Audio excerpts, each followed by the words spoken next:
Excellente soirée à toutes et à tous. Bonsoir. J'espère que vous passez d'agréables moments en notre compagnie sur Canal Algérie. Bienvenue à vous dans votre espace dédié à l'histoire sur notre chaîne. Un espace de débat et de réflexion sur la colonisation française en Algérie, de ses crimes coloniaux et sur cette longue nuit coloniale qui a duré plus de 132 ans, de 1830 à 1962. Nous parlerons ce soir, mesdames et messieurs, du fameux canon Baba Merzoug. Ce canon qui nous rappelle bien évidemment notre histoire et notre mémoire. Il symbolise notre identité. Je rappelle que ce canon puissant fut saisi le 6 août 1830 par la France et considéré comme trophée de guerre lors de la prise d'Alger. Transféré à la ville de Brest, il porte le nom de la consulaire actuellement. Son retour réclamé par l'Algérie officiellement et son éventuelle restitution est un acte de reconnaissance et un geste de respect envers notre histoire, notre identité et notre patrimoine et mémoire. Nous en parlerons amplement avec nos invités de cette actualité. Nous allons également parler ce soir, mesdames et messieurs, de la censure pratiquée par la France en Algérie qui était systématique et qui touchait tous les moyens d'expression, notamment la presse, la littérature, le cinéma. Nous rendons hommage ce soir à un grand monsieur qui a participé, bien sûr, à la quête de liberté et d'indépendance du peuple algérien, monsieur Niels Anderson, ancien, bien sûr, éditeur. Il a pu éditer des livres interdits en France qui parlaient, qui dénonçaient le colonialisme en Algérie. C'est le programme de ce soir. Mesdames et messieurs, restez avec nous. Bienvenue.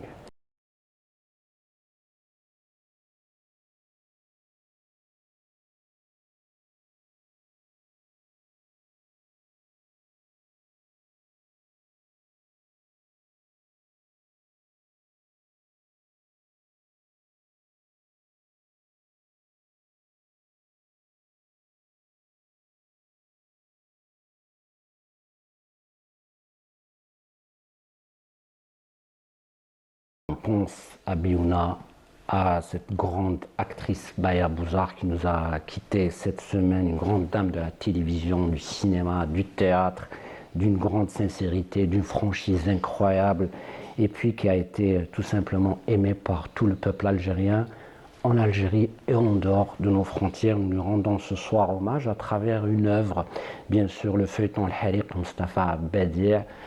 Un épisode vous sera diffusé qui vous a été bien sûr proposé par la programmation de Canal Algérie. Juste après l'émission, nous en parlerons bien sûr avec nos invités sur justement cette littérature qui a été portée par le cinéma, le 7e art. C'est aussi la participation de ces artistes à cet effort, bien sûr, de la Révolution, mais pas que, mais aussi dans la transmission de notre histoire. J'ai le plaisir, mesdames et messieurs, d'accueillir ce soir sur notre plateau le scénariste, le journaliste et le chercheur en histoire, Boukhalifa Amazit. Bonsoir. Bonsoir. Merci d'avoir accepté notre invitation. Merci à vous. À côté de vous, monsieur Smaïl Boulbina, docteur Smaïl Boulbina, vous êtes médecin, il faut le rappeler aussi. Vous êtes le porte-parole du Comité national pour la restitution de Baba Merzoug. Merci. D'avoir accepté notre invitation et de venir parler de ce symbole, encore une fois, de notre histoire et de notre mémoire. En face de vous, le journaliste Yazid Ait Mahiddin qui m'accompagne durant ces émissions pour développer ces thématiques tant importantes. Bonjour Abir. Merci beaucoup Yazid. Et à partir de la ville de Paris, par visioconférence, j'ai le plaisir d'accueillir monsieur Niels Anderson qui a accepté notre invitation. Je rappelle encore une fois que vous êtes ancien éditeur, porteur de valises, qui a participé à ces réseaux de soutien pour le FLN, pour encore une fois l'indépendance et la liberté du peuple algérien. Merci d'avoir accepté notre invitation, monsieur. Merci de votre invitation. Alors, mesdames et messieurs, pour comprendre l'histoire du canon Baba Merzoug, je vous propose bien sûr ce témoignage ou cette analyse qui a été faite par une grande spécialiste de l'esclavage et de la guerre de course en Méditerranée. Il s'agit de la chercheure Dylan Weiss qui parle de l'histoire de Baba Merzoug et qui explique sa trajectoire, comment ce canon s'est retrouvé en France. On regarde et on revient juste après pour en débattre. Ce monument, que les Français appellent la consulaire et que les Algériens appellent Baba Merzoug ou Père Fortuné, est un monument qui a été installé à Brest en 1833 pour commémorer la conquête d'Alger par la France en 1830.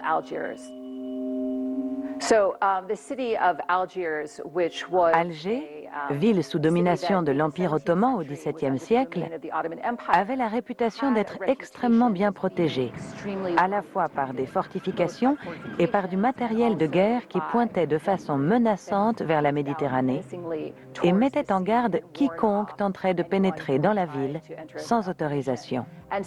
Par conséquent, il y a une longue tradition de représentation de la ville d'Alger sur des cartes.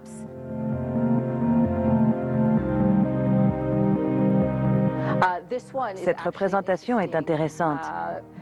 Elle a été réalisée par un marin anglais en 1620.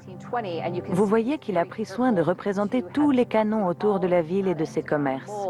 Il les a comptés et a même précisé que dans les années 1620, 160 canons pointaient vers l'extérieur de la ville, c'est-à-dire vers la Méditerranée. Le Père Fortuné était l'un des canons de la rade d'Alger qui protégeait la ville des incursions extérieures ainsi que les échanges commerciaux du port. En 1830, il était clair que le symbolisme des canons restait très fort. La France, lors de la conquête d'Alger en 1830, a rapporté un nombre énorme de canons comme trophée de guerre. Et parmi eux, le célèbre canon connu sous le nom de la consulaire. Les Français ont rapporté des canons qui ont été exposés devant les Invalides, comme vous le voyez ici, et qui s'y trouvent encore aujourd'hui. D'autres canons ont été fondus et transformés en monuments, comme celui de la statue du duc d'Orléans, installée dans le centre d'Alger pendant la période coloniale. Mais aucun de ces monuments n'était aussi célèbre que la consulaire. Ainsi, au moment même où l'on envisageait de faire venir le canon La Consulaire à Brest, une maquette du canon a été réalisée à Toulon.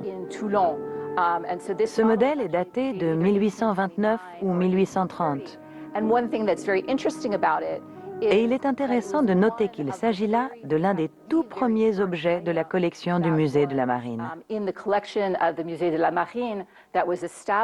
Ce musée a été créé par le roi Charles X, le même roi à l'origine de la conquête d'Alger en 1830. Et oui, on est de retour sur le plateau de notre émission pour justement étayer, parler encore plus et plus amplement sur le canon de Baba Merzoug et d'autres biens qui ont été spoliés par la France coloniale. On parle de milliers de manuscrits, on parle d'objets de valeur, on parle de ces objets de valeur qui appartenaient à l'émir Abdelkader, donc on en parlera, mais aussi de ces canons.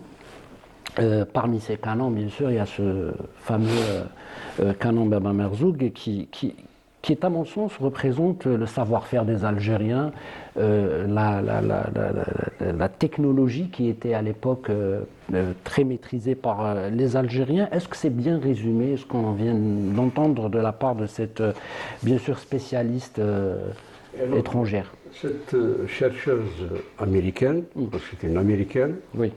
Je voudrais apporter une précision. Oui. Le canon a été pris par une personne, bien sûr qui représente la France, c'est l'amiral Duperré. C'est l'amiral Duperré qui, le 5 juillet à 14 h, parce qu'il n'avait pas le droit de débarquer avant 14 h, ordre donné par le général de Bourmont. Oui. Parce que le général de Bourmont a décidé que c'est l'armée de terre qui conquiert Alger. On peut y revenir aussi.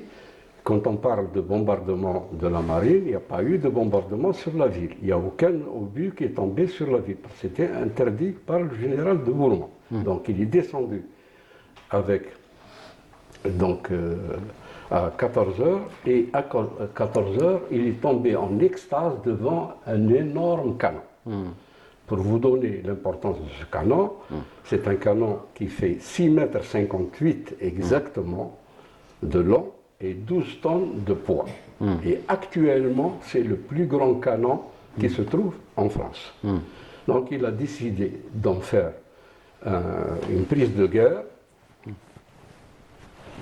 Il a décidé d'en faire donc une prise de guerre et de l'emmener en France. Il était destiné, comme tous les canons, à être fondu pour fabriquer certainement d'autres canons. Oui. Et le cardinal de l'époque d'Alger, il avait demandé à l'autorité française de le fondre pour faire une cloche d'église la plus grande possible. Oui.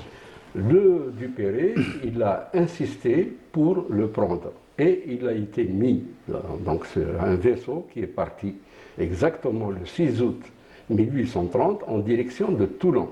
Elle est la précision que je voulais apporter. D'accord. Donc il est resté à Toulon, la base maritime de Toulon, pendant 3 ans. Et en 1833, ils l'ont emmené donc à Brest où il a été érigé en colonne. Il a été érigé en colonne. Voilà. C'est pour la précision. La deuxième précision, c'est que l'amiral Duperré, lui, il a décidé de l'appeler la consulaire. Ce terme de consulaire n'a jamais été utilisé avant 1830. Nous avons des preuves, nous avons des archives qui parlent. Il n'a jamais été utilisé par l'amiral Duquesne en 1683, parce que tout simplement, le Duperré, il se réfère au supplice du Vacher. le Vacher.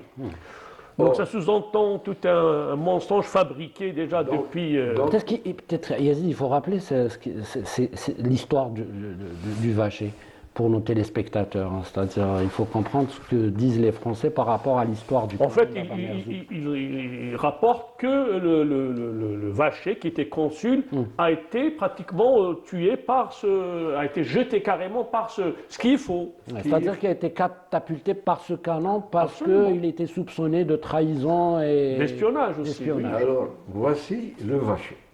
Le Vacher, lui, il était consul. Il était représentant du Vatican en Algérie et il était évidemment prêtre. Et le Vacher, effectivement, a été tué le 28 juillet 1683 sur ordre du Dey Maison Morto. Il a été arrêté par le corsaire Kara Mustafa et emmené au Môle. C'est-à-dire à Ras el Moul. Et à Ras el Moul, il a été tué avec 9 autres Français. Et donc, c'était une batterie de 10 canons. Il a été tué en Algérie, c'est vrai, à coup de canon. C'est-à-dire qu'il n'a pas été projeté parce que Baba Merzoug, où il n'y a aucun canon, 27 cm. Avait 27 cm dans la bouche. On ne peut pas mettre un être humain un nez dans la bouche. Donc ça, c'est clair, net et précis. Il a été tué, certes, mais avec un canon ordinaire, avec les 9 autres Français. Et à l'époque, donc ici, c'était une carte, et c'était les îlots. Donc, pour vous dire que le Peignol, c'est-à-dire l'îlot central, il y a 4 îlots, d'où le nom de El Jazer. El Jazer, ça veut dire les îlots. Et le Peignol, c'est-à-dire la citadelle qui était espagnole, qui était à 200 mètres de la ville, a été prise par Kherdin exactement en 1529. Voilà. Il y avait pour l'histoire. Mais avant, le canon, il était situé sur l'îlot nord. C'est-à-dire, il était face au nord pour interdire l'entrée de la baie. Mais, une précision aussi, la baie, elle fait 15 km entre Tamenfoust et Dzer, il y a 15 km. C'est-à-dire que le canon qui avait une portée de 4825 mètres, ne pouvait pas empêcher l'entrée dans la baie. Mais il avait un rôle essentiel, c'est que fait Bourg Zebban, qui est l'actuel fort que vous voyez à gauche en allant à Pointe-Pescade. Donc chez Bourges de Ben, eux, ils surveillaient H24 la venue de vaisseaux, de bateaux étrangers. Et Bourges de Ben avait un rôle, c'est de tirer un coup de canon pour avertir Alger qu'il y a un bateau qui va rentrer dans la baie. Oui.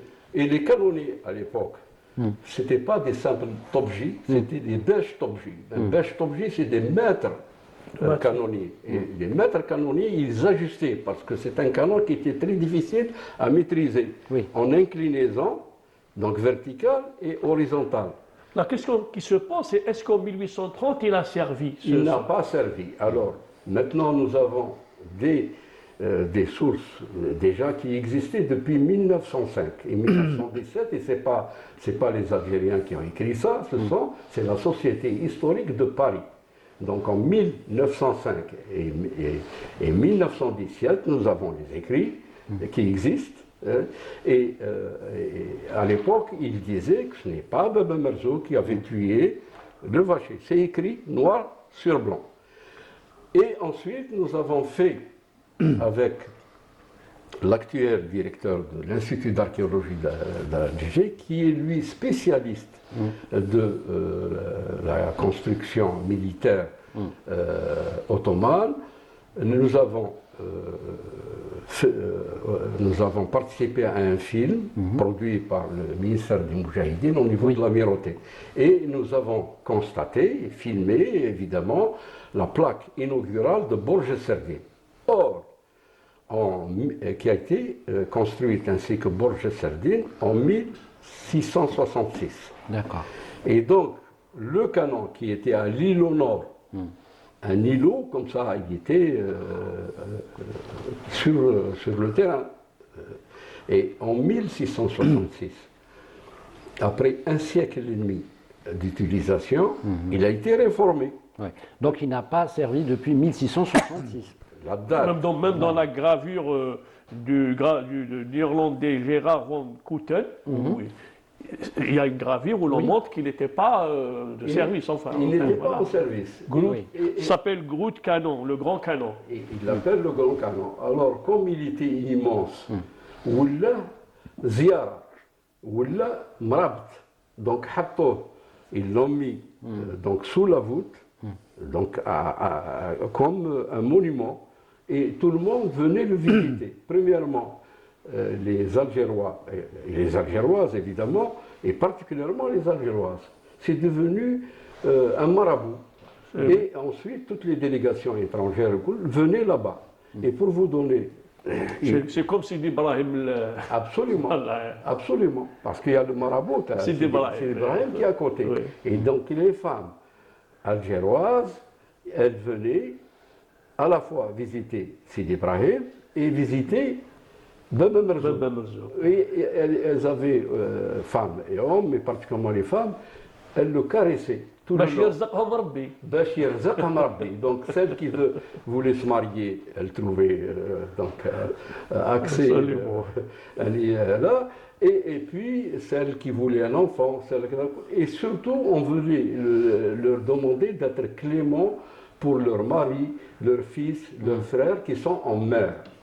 Donc voilà, c'est quelque chose qui se passait de façon courante. Maintenant, en ce qui concerne les preuves, nous avons toutes les preuves et nous sommes à la disposition, notre comité est à la disposition de tous les chercheurs et journalistes qui se trompent depuis 1830.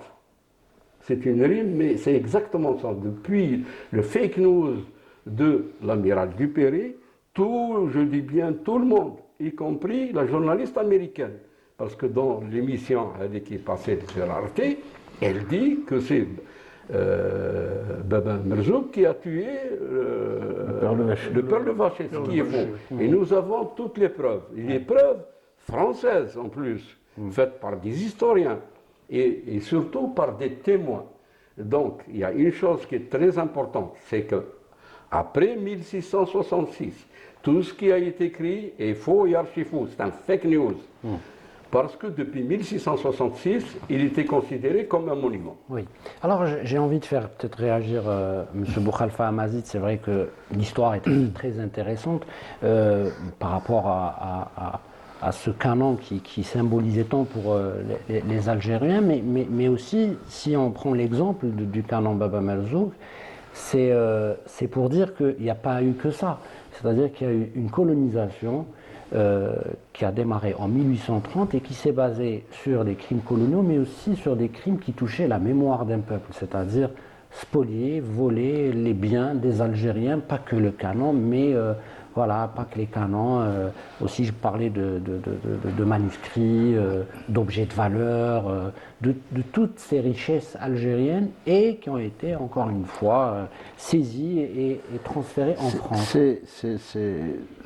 C'est propre au colonialisme. Le colonialisme, c'est la base du colonialisme, c'est la spoliation. Et je n'ai pas les connaissances et la science du docteur Boulbina pour parler de Baba Merzoug, mais je considère Baba Merzoug comme une partie de ce patrimoine spolié. Parce que quand on dit patrimoine, on pense à ce qui est matériel. Or, je considère personnellement que les archives, c'est aussi le patrimoine. C'est la mémoire. Et le colonialisme ne s'est pas privé dès le départ, vous vous rendez compte, un mois après la prise d'Alger, on commence à transférer les biens de ce pays. Il y a dans ce patrimoine, ce qu'on cite très rarement, je me demande d'ailleurs pourquoi, c'est le trésor d'Alger. Qui a été, disons, au départ de la convoitise qui a amené pratiquement tous les chercheurs d'or, les aventuriers, etc., dans ce qui a constitué les 37 000 débarquants à Alger. Donc c'est ce patrimoine, exactement comme on a commencé à partir de 1958. En octobre 1958, on a commencé à transférer des archives, on a transféré des tableaux qui se trouvaient dans le musée. Considérant que c'est un bien, c'est-à-dire que, ou feignant de considérer que c'est un bien français. Ça me fait rigoler quand on me dit France, ils ont construit machin. Ils ont construit avec l'argent de l'Algérie, ils ont construit avec les pierres de l'Algérie, ils ont construit avec la sueur des Algériens. Je ne pense pas que les tailleurs de pierre qui ont fait Ben Mehdi ou là, qui ont fait des douches morales venaient de France, ils étaient d'ici. C'était des artisans, c'était des maçons, c'était des tailleurs, c'était c'était construit, des carreleurs. Et sur le sol algérien, avec l'argent des Algériens. Et puis c'était construit sur des cimetières, sur des sanctuaires. J'ai peut-être envie de faire réagir M. Niels Anderson par rapport à cette thématique. Quel est le regard que vous portez, M. Niels Anderson, sur d'abord ces biens algériens spoliés, volés et transférés en France, et sur justement la symbolique du retour de ce fameux canon Baba Merzoug? Bien sûr, dans toute l'histoire de l'Europe et les prises de guerre, mais soit dans les Balkans, en Afrique du Nord, en Algérie, il y a eu des prises de guerre qui ont de fortes symboliques pour les peuples, très fortes symboliques. Et donc je comprends tout à fait cette symbolique qu'a pour le peuple algérien le canon ou d'autres prises de guerre. Et la logique simple et évidente serait qu'il soit restitué au peuple auquel il appartient. L'histoire est là aujourd'hui. Et je crois qu'au pays colonisateur, il y a la France et les autres, il y a une légitimité à rendre au peuple auquel il appartient les prises de guerre, les confiscations qui ont été opérées. Yazid, moi je voulais dire simplement que c'est dans le processus de décolonisation des esprits aussi que ces biens devraient être restitués. Et aujourd'hui, ce verrou de l'inaliénabilité donc tombe et qu'une loi cadre existe. Donc je pense que cette restitution, c'est pratiquement une question de temps. Oui, une question de temps parce qu'il y a une actualité. Il faut rappeler, M. Boukhalifa Amazigh, que il faut rendre aussi hommage à Belkacem Babassi qui a travaillé sur cette question-là et qui a fait des efforts pour non seulement dépoussiérer cette histoire et réclamer le retour de ce patrimoine algérien important dès 1996. Et puis viendra Maître Fatem Zahra Ben Brahim et vous avec le comité national pour la restitution de Baba Merzouk. Quel est le rôle, selon vous, justement des associations, que ce soit ici en Algérie ou en France, quel est le rôle justement dans cette démarche, comme disait Yazid, de décolonisation de la mémoire, de l'espace public, de tout ce qui symbolise justement la colonisation? Alors, le rôle de la société civile, il est immense. Et pour vous dire, même le président de la République, dans ses discours, il a fait appel à la société civile. Le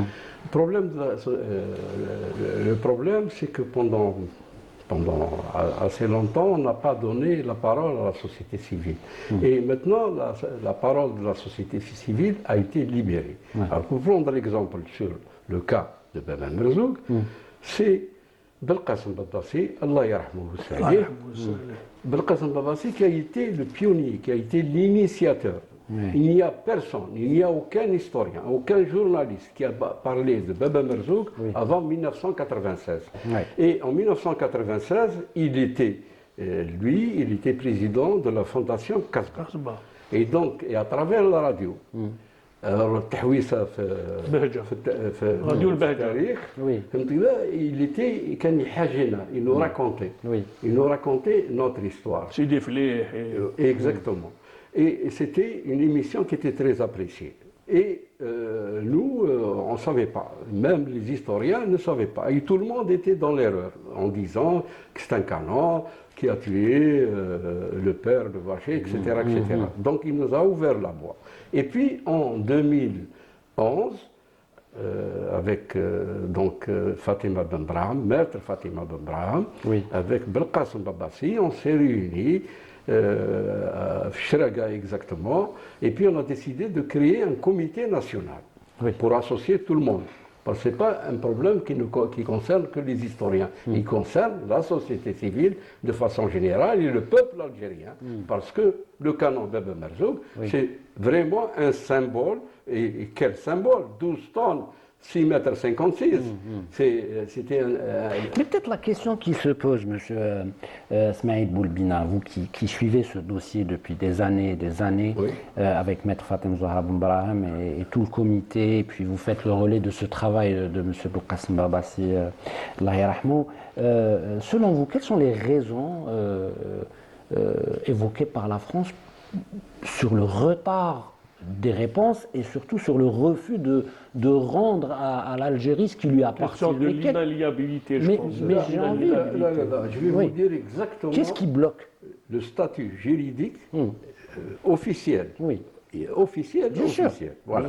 Le statut juridique. Tout le monde a pensé que c'était un bien culturel. Un bien culturel. C'est un bien muséal, n'est-ce pas, et qui est classé. Baba Merzouk n'est classé nulle part. Il est considéré, et ça c'est officiel, c'est pas moi qui le dis, c'est les Français qui le disent, il n'est pas classé, ni au point de vue muséal maritime, ni militaire, ni rien du tout. Il est classé comme une statue. Vous voyez une statue, c'est exactement ça. Il dépend uniquement de l'inventaire de la région de Brest. Bark, il n'appartient à personne, c'est une statue. Et de ce fait, il n'y a que le président de la République française qui peut le restituer, sans aucune loi. Il n'est pas considéré. Ni il est classé à l'UNESCO, ni il est classé nulle part. Il suffit du bien vouloir du président de la République. Et pour cela... D'où l'actualité. D'où l'actualité, mais permettez-moi d'apporter une précision. Allez-y. En 2017, lors de la visite officielle du président Macron au Burkina Faso, il a fait une déclaration en disant que les biens patrimoniaux africains doivent être restitués à l'Afrique. Et dans la même année, en décembre donc 2017, il dit Donc, il lance un message aux Algériens en disant qu'on va commencer par restituer les biens culturels. Et donc, nous avons fait appel, donc depuis 24 heures, au président de la République en lui disant: Monsieur le Président Macron, rendez-nous notre Baba Merzouk et rendez-nous les effets de l'émir Abdelkader.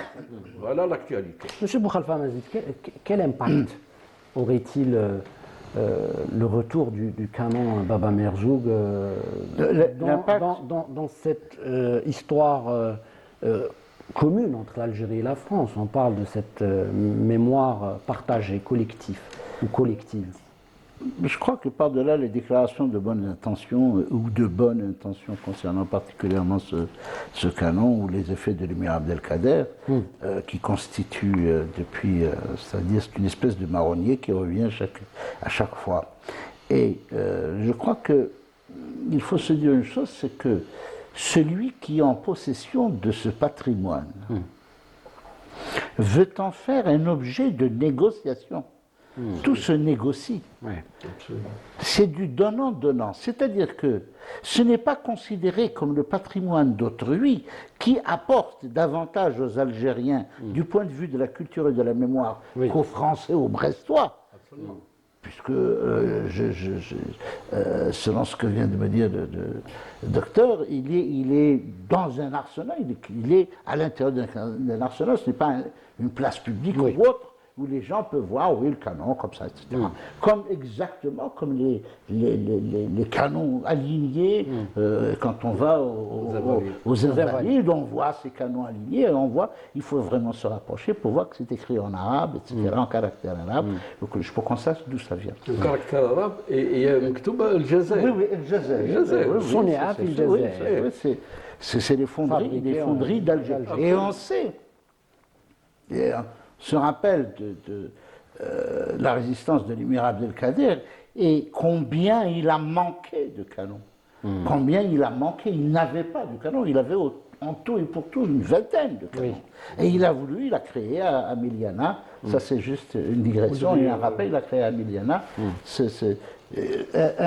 un départ d'industrie militaire pour voir ça. Mais je reviens à ce que je disais, c'est-à-dire que, objet de négociation, c'est vrai que l'idée, pas l'idée, mais la décision ou l'intention déclarée du président français de restituer les biens culturels, je pense qu'il pensait surtout à ce qu'il y a au musée Branly, concernant les Quai Branly, du musée Chirac, où il y a entreposé des masques, des trucs, des richesses africaines, considérables d'ailleurs, des milliers de pièces qui sont là, un musée qui est visité par 2 millions pour le Bénin, pour le pour ces pays, ça représente beaucoup. Voilà, je voudrais apporter une précision. Rebondir sur de Amazit. L'inventaire fait par les Français en 1830, exactement en 1837, et qui est apparu dans France Maritime de 1837, fait par le colonel Préau. Le colonel Préau, c'est un colonel de l'artillerie, donc il sait ce qu'il fait. La France a trouvé en Algérie 1886 canons dans Baba Merzouk. Toute une artillerie. Toute une artillerie, dont plus de 200 étaient au niveau de l'amirauté. Ça, c'est les chiffres n'tahem. Voilà. Entre tous les Borj Serdine, Borj Goumen, Borj Debban, il y avait toutes ces... Et puis je pense que ce travail, c'est un exercice pour cette vérité historique. Absolument. Ce n'est que justice rendue en fait. Et puis également, c'est une forme de réparation de ce qu'ils ont fait. Je voudrais dire une chose, c'est-à-dire peut-être qu'il serait temps aujourd'hui, c'est-à-dire de considérer tout ce patrimoine comme un ensemble à aborder d'une autre façon que d'une façon parcellaire, c'est-à-dire par spécialité. Il y a un patrimoine qui est utile, plus utile aux Algériens qu'aux Français. Beaucoup plus utile. Les Français les ont décrits, photographiés, dessinés sous toutes les cultures. Il est temps maintenant, c'est-à-dire s'il y a réellement une approche culturelle désintéressée. Et comme a dit le président de la République, c'était bon, il avait dit, il faut dépolitiser l'histoire. C'est-à-dire qu'il est temps aujourd'hui d'avoir parce que c'est de la nourriture aux extrémismes. L'ancien ministre de l'Intérieur français se nourrissait de cela. Ça constituait un argument politique pour rebondir ou pour avoir pour ces trucs, etc. Oui. Ce qui accentue. On ne peut pas continuer à aller de l'avant avec des arrière-pensées. Et pour supprimer les arrière-pensées, il faut supprimer l'objet des arrière-pensées. C'est très simple. Une réelle volonté. Il faut une réelle volonté. Même pas politique, une volonté civilisationnelle, une volonté culturelle qui est plus forte que la volonté politique, culturelle, de rétablir l'histoire dans ses rails. Et puis il y a l'apport de l'UNESCO aussi. L'historien français disait une chose, M. Stora disait une chose, dernièrement je l'ai écouté, il disait « Nous n'avons rien donné à l'Algérie ». Et c'est un historien qui connaît l'Algérie et qui connaît la France, qui connaît ce qui a été déménagé d'ici dès le départ de la colonisation, qui le dit. Ce n'est pas quelqu'un qui a...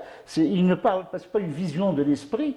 Il dit « Nous n'avons rien donné ». Qu'est-ce que, franchement, entre nous, le Burnous ou les effets de l'émir Abdelkader, que représente-t-il pour le public français qui visite le musée du Louvre? Le sabre de l'émir ou le sceau de l'émir, qu'est-ce qu'il représente? Rien pour eux. Mais pour nous, c'est non seulement un objet de fait, c'est une découverte de notre histoire. Que ces gens essayent de comprendre, que ça a une valeur ici. Vous savez, un tableau de dîner a de la valeur chez nous, mais il n'a pas forcément la même valeur ailleurs. Bien sûr. Tous ces orientalistes, que ce soit des Bridgman, que ce soit tous ces peintres, ce sont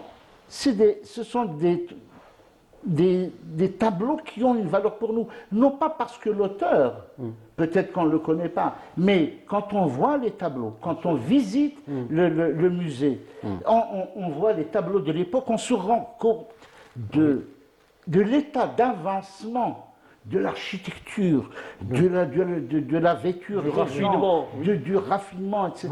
Il y avait tout cela.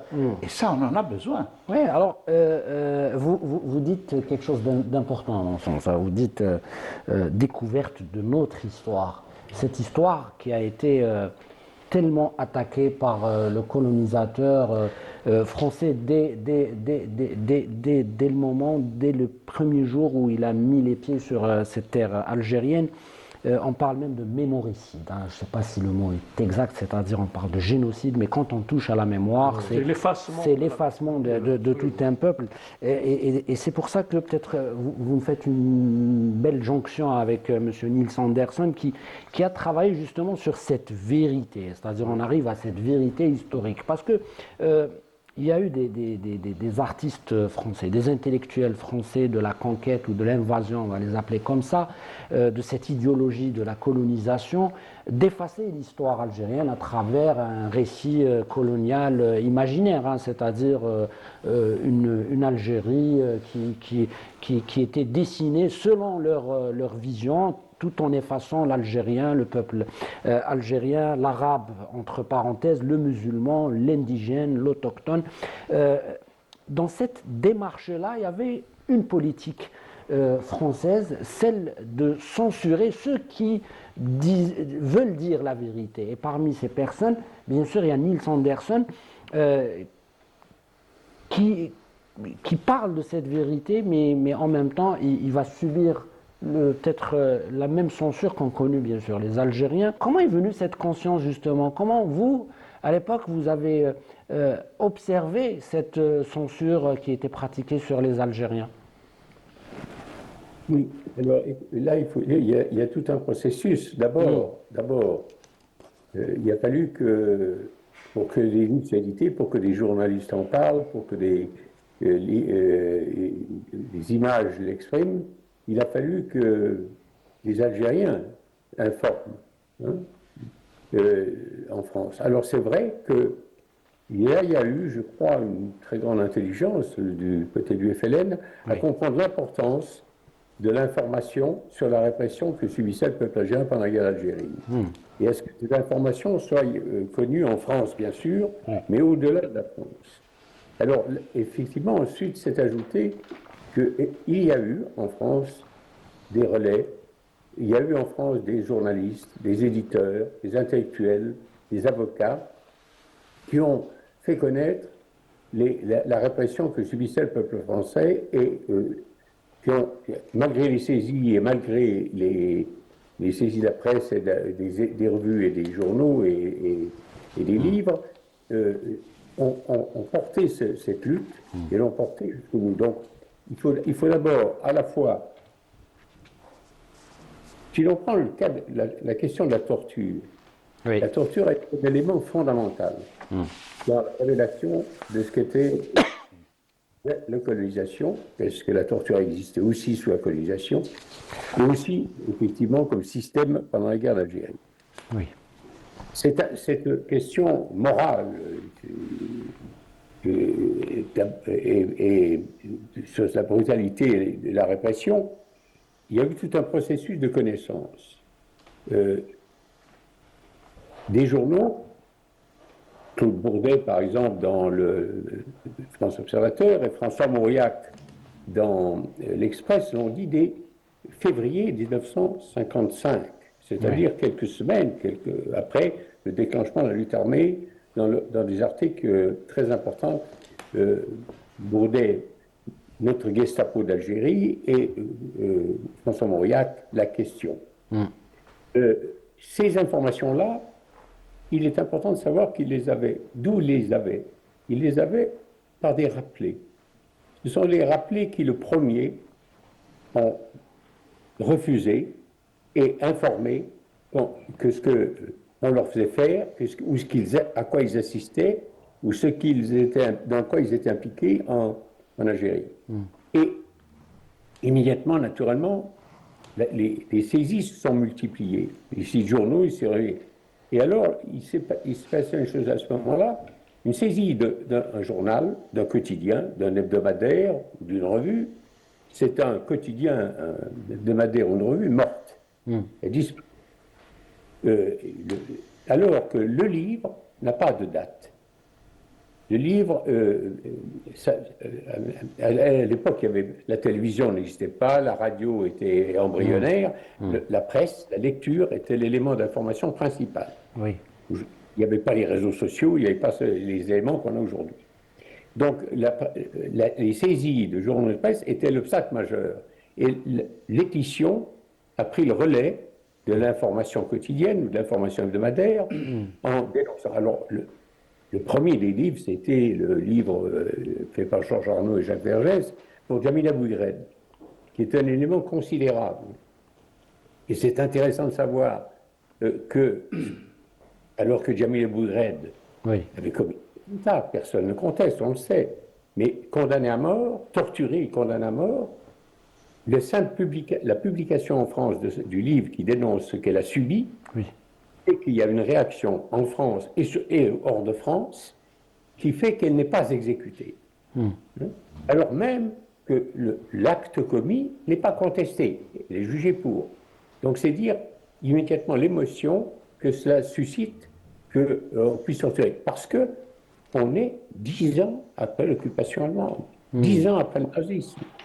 Et 10 ans après le nazisme, on découvre que la torture est un moyen utilisé par la France.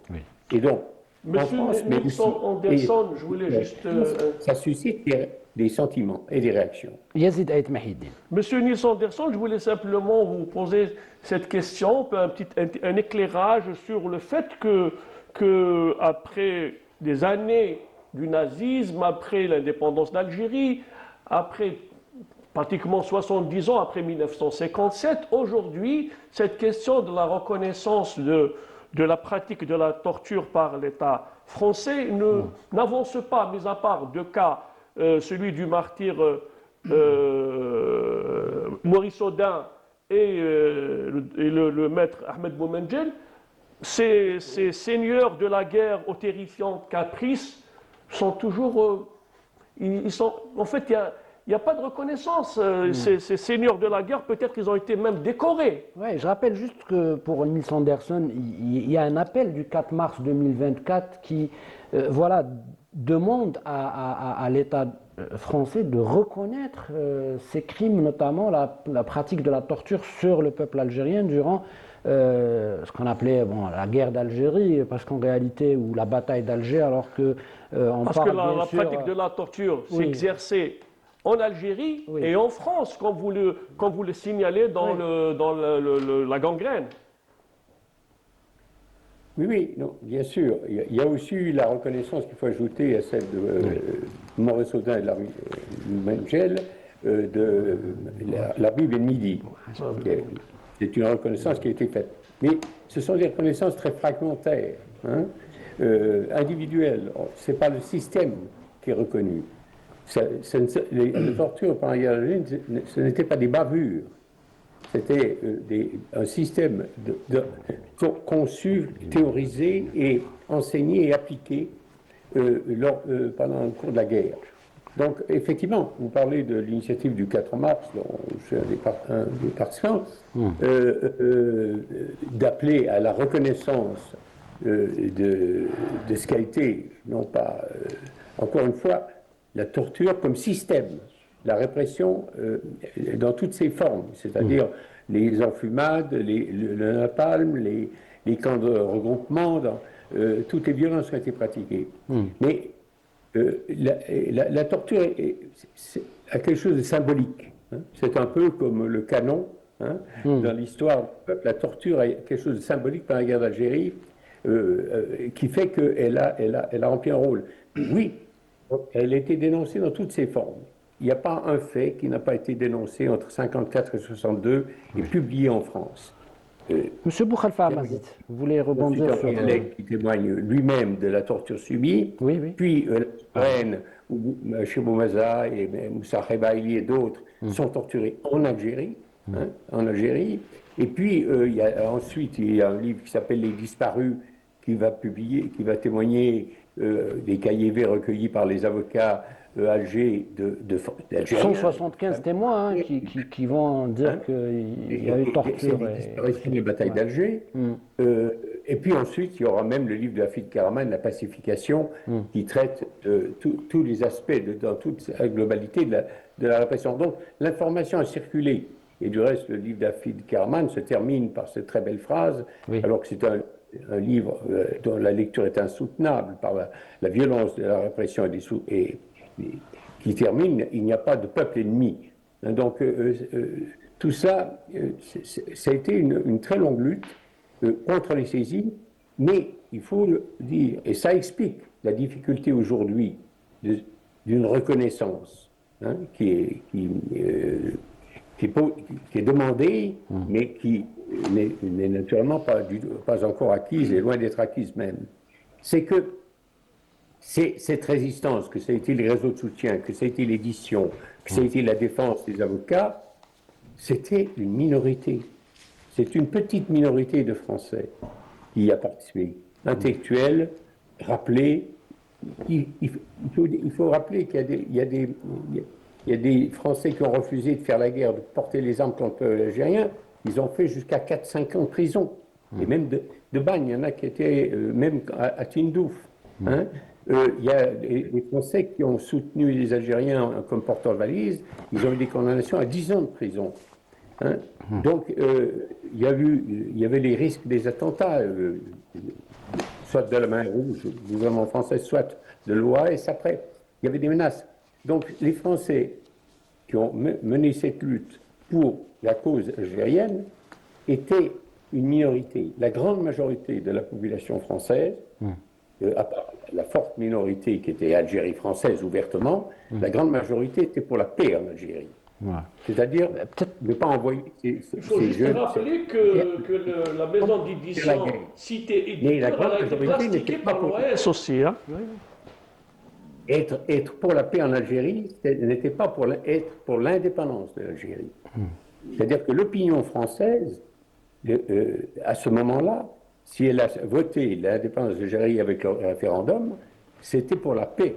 C'était pas forcément dans sa tête, dans sa conviction. Monsieur Niels Anderson, peut-être que Monsieur Boukhalifa, le journaliste Boukhalifa Amazit et chercheur en histoire, voudrait intervenir, rebondir par rapport à ce qu'on est en train de dire. Je voudrais dire d'un mot et rapidement la censure de la presse, particulièrement la presse qui a fait les beaux jours de la colonisation, la presse qui a encensé la colonisation dès le début, dès le départ de 1830, les petites gazettes, les petits journaux qui sortaient juste après la prise d'Alger ont foisonné. Et je crois que le professeur Zohar Haddad a fait un livre sur la presse algérienne, justement. Les premiers journaux algériens qui ont commencé à sortir. Et on est frappé par le nombre de journaux algériens. S'ils sont aussi nombreux, des titres qui allaient du flambeau jusqu'à l'étincelle, jusqu'à une multitude de titres et de journaux, c'est parce que la censure les frappait. Dès que le journal parlait, essayait à peine quelques mots qui rappellent ou qui sentent ou qui fleurent la liberté ou l'indépendance, ils étaient frappés. Ceci, y compris El Moujahid, qui était l'organe central du Front de Libération Nationale pendant la guerre, ils ont réussi, les services spéciaux, et curieusement c'est l'édition faite au Maroc qui a été touchée, ils ont réussi à faire 5 numéros apocryphes, des faux numéros, avec de faux articles, un éditorial, je me souviens particulièrement de cela, d'un éditorial du président Farhat Abbas, qui avait été traficoté. Et on a essayé d'en changer le sens et l'orientation. C'est-à-dire que c'est-à-dire que ils ont, je sais que ça s'est passé dans le transfert des flancs de Tunis vers Casablanca ou Rabat où était tiré le Moujahid, et on a traficoté cela. Donc, les livres, c'était la même chose. Les livres, c'était exactement la même chose pour tout ce qui concernait l'édition. Et je rappelle que c'est la presse du 19e siècle, et même après, qui a encensé, qui a généreusement arrosé de superlatifs la colonisation de l'Algérie. Mais ce qui est frappant, c'est que dans ce long processus de front éditorial contre la répression, contre la torture, il y a cette solidarité entre les éditions de Minuit et les éditions Cité Éditeur, où 65 000 exemplaires de la question de Henri Alleg ont été écoulés. En 14 jours. Oui, en 14 jours. Et ça, c'est pour vous dire que voilà, la dénonciation à travers ce livre de Henri Alleg a touché pratiquement toute l'Europe par rapport à ce qui se passait réellement en Algérie.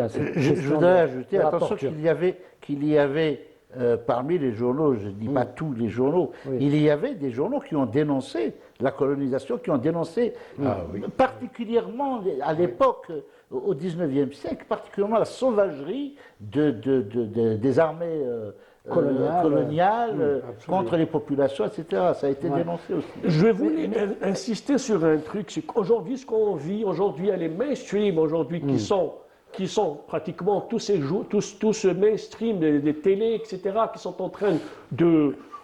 Enfin, c'est des nostalgiques de l'Algérie française.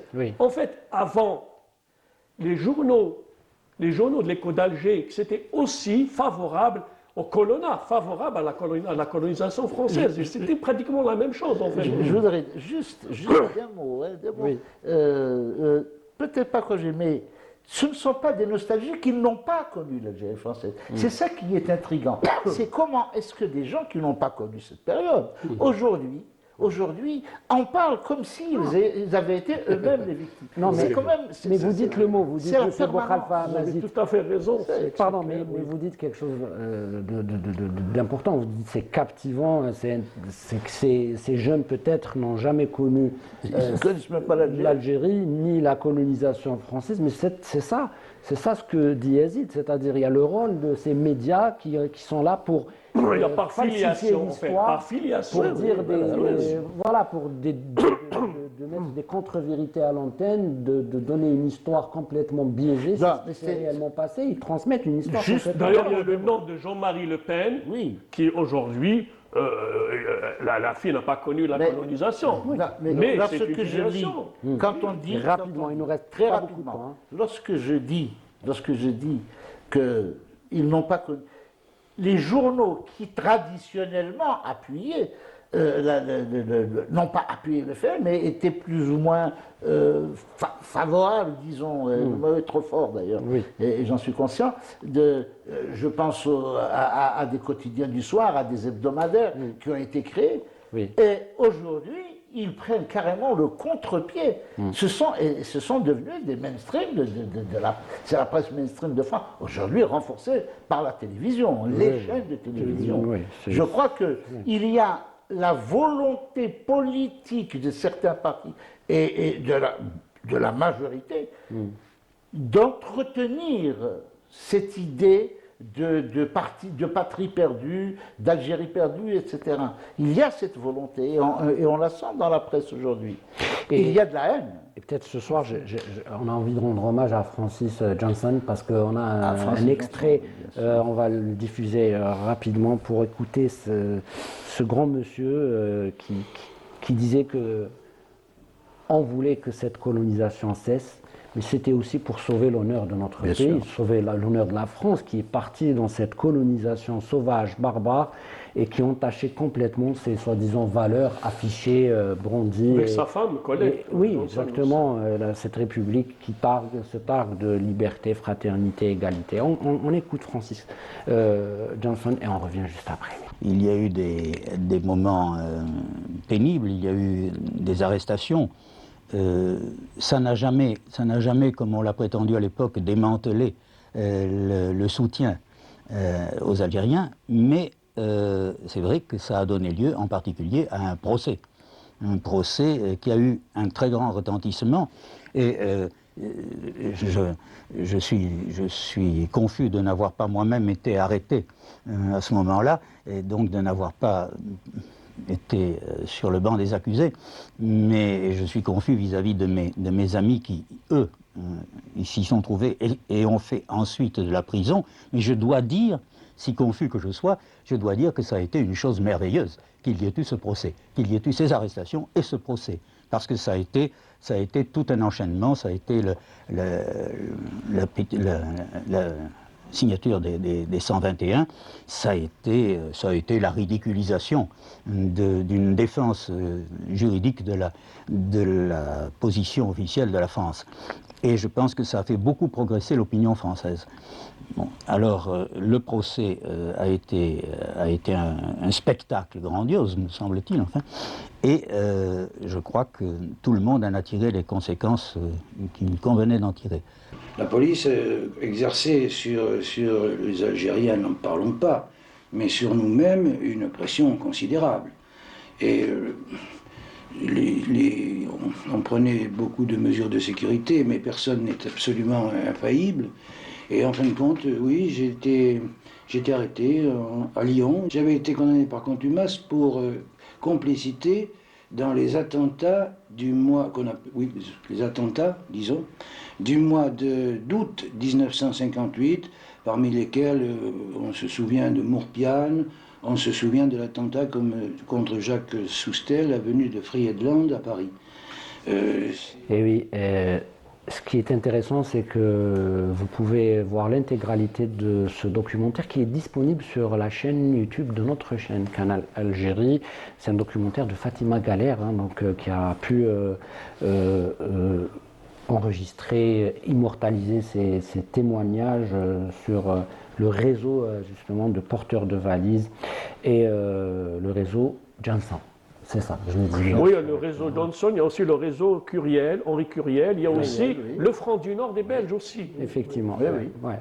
Et on a un excellent documentaire sur le Front du Nord avec celui de Hugues Lepage. Je crois qu'il a été réalisé par Hugues Lepage, un journaliste belge qui a fait un énorme travail. Qu'on a reçu sur ce plateau. Il y a pour signaler cela aux téléspectateurs, c'est ils sont en vente en Algérie, des livres par exemple, la Hollande et la question algérienne, la Suisse et la question algérienne, l'Égypte bien sûr, la question algérienne, une série de livres comme ça qui parlent des militants pro-algériens, l'Italie aussi. Il y a Hors la loi de Francis Johnson. Oui, bien sûr. Alors, Monsieur Niels Anderson, vous êtes avec nous.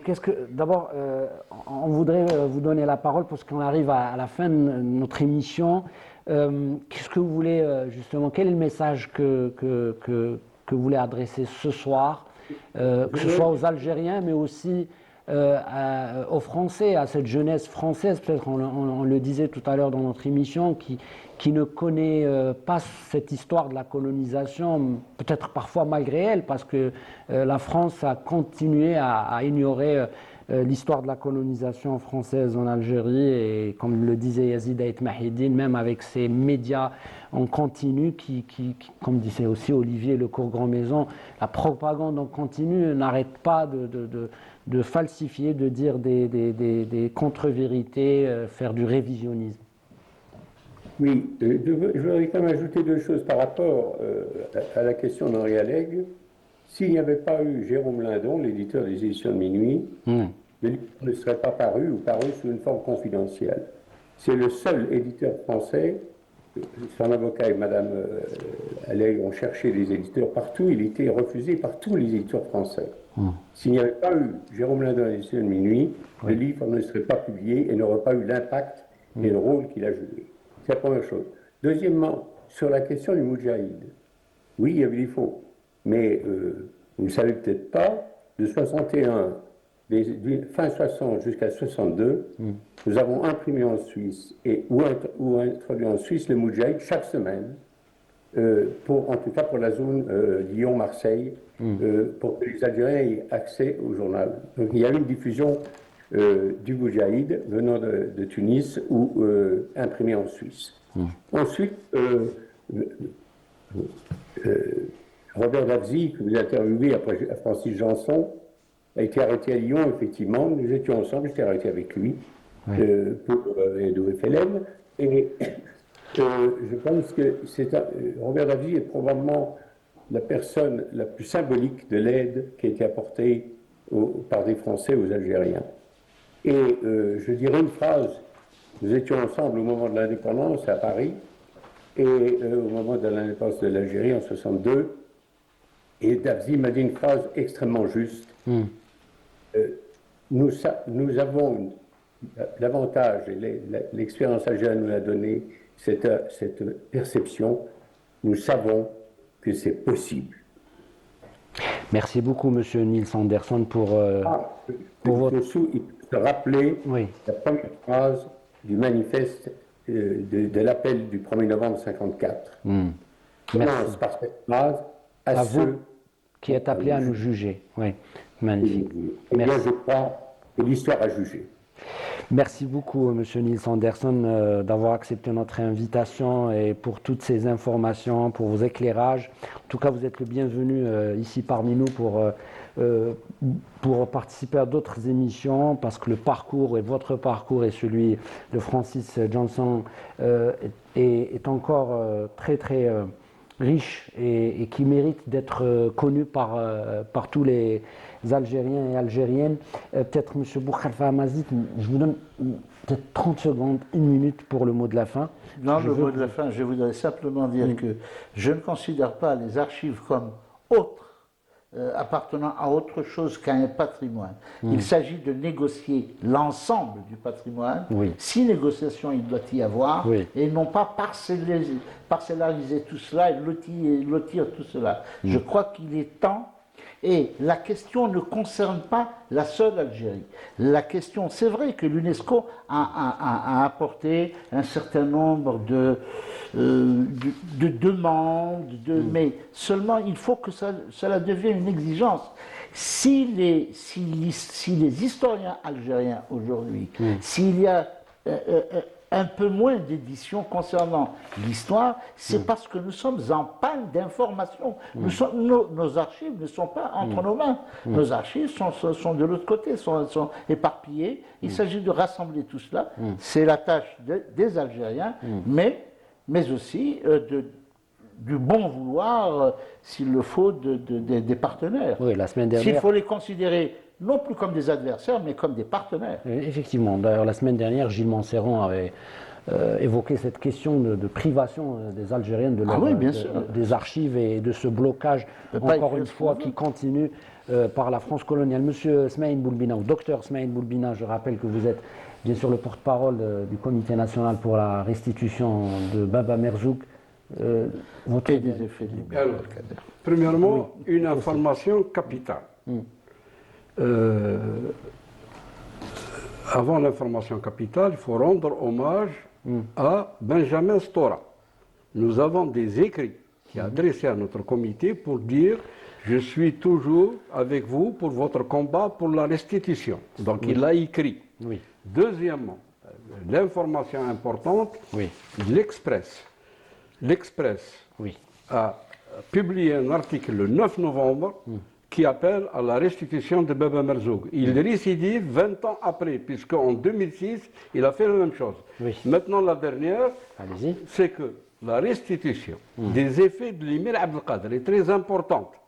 La veille d'un grand film qui est suivi par Si Boukhalfa, Inch'Allah Yidirou, Si Boukhalfa qui est un grand militant de la mémoire.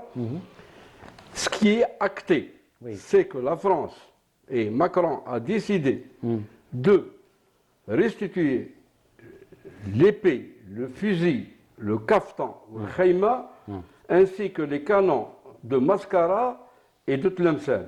Et je termine pour dire, Monsieur le Président Macron, vous avez lancé un appel de Johannesburg pour l'apaisement des relations. Donc mettez en pratique vos engagements, rendez-nous Baba Merzoug et les effets de l'émir Abdelkader. Merci beaucoup, Monsieur Smaïn Boulbina. En tout cas, votre message est passé. Yazid Aït Mahidine, en 2 minutes, qu'est-ce que vous nous proposez? Je suis admiratif de ce que fait le docteur Boulbina. Barakallahu fik, yatik saha. C'est la moindre des choses, c'est pour la mémoire nationale et vive l'Algérie. Vive l'Algérie, gloire à nos martyrs. Et puis pour la fin de cette émission et ce qui va suivre après l'émission, un hommage particulier, diffuser un feuilleton. Un hommage particulier à l'une des icônes du cinéma algérien, Biyouna, Allah yarhamha, qui a joué dans ce grand film El Hariq, qui est aussi l'incendie, qui est aussi un cri contre la colonisation. Oui, un feuilleton, parce que quand on dit un film, c'est vrai que pour beaucoup de spécialistes, notamment quand on reçoit Ahmed Bejaoui, tous ces critiques, Abdelkrim Tazarout, disent que le feuilleton de Mustapha Badi a toutes les caractéristiques d'un grand cinéma. C'est un feuilleton cinéma. Je ne sais pas si on peut inventer ce genre, ce nouveau genre. Juste d'un mot dire une chose, c'est que Biyouna n'est pas une comédienne comme les autres. Biyouna a apporté quelque chose de tout à fait nouveau à la cinématographie et au métier d'acteur et d'actrice dans notre pays. Il y a une rupture, il y a l'avant Biyouna et après Biyouna. Quand on l'a vu dans Leïla et les autres, quand on l'a vu dans, bien sûr, le Hariq, qu'il a révélé comme actrice de cinéma, mais c'est une artiste complète.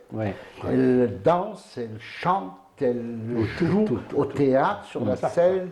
Elle a commencé par Bayel Dezaïli. Et je pense que les critiques vont révéler petit à petit pourquoi est-ce que Biyouna n'est pas une simple actrice. C'est quelqu'un qui a fait avancer considérablement le jeu d'acteur en Algérie. Une grande dame, en tout cas, que l'Algérie, toute la planète a perdu. Parce qu'on a vu les images partout dans le monde, parce qu'elle a marqué aussi le monde, encore une fois, par son charisme, sa particularité, sa singularité, sa présence, et puis son humour et ses rires. Elle nous a fait beaucoup marrer, vraiment. Merci à vous, messieurs. Merci à Nabil Tribèche d'avoir réalisé cette émission. Merci à Anis Benkassi de nous avoir Je serai accompagné au niveau du scriptana et de la coordination. Merci à toute l'équipe du Studio 7 de Canal Algérie. Merci beaucoup parce qu'ils nous soutiennent chaque vendredi pour justement ces émissions sur l'histoire, pour la transmission. C'est un devoir de mémoire. Excellente soirée sur Canal Algérie. Au revoir à la semaine prochaine. Merci.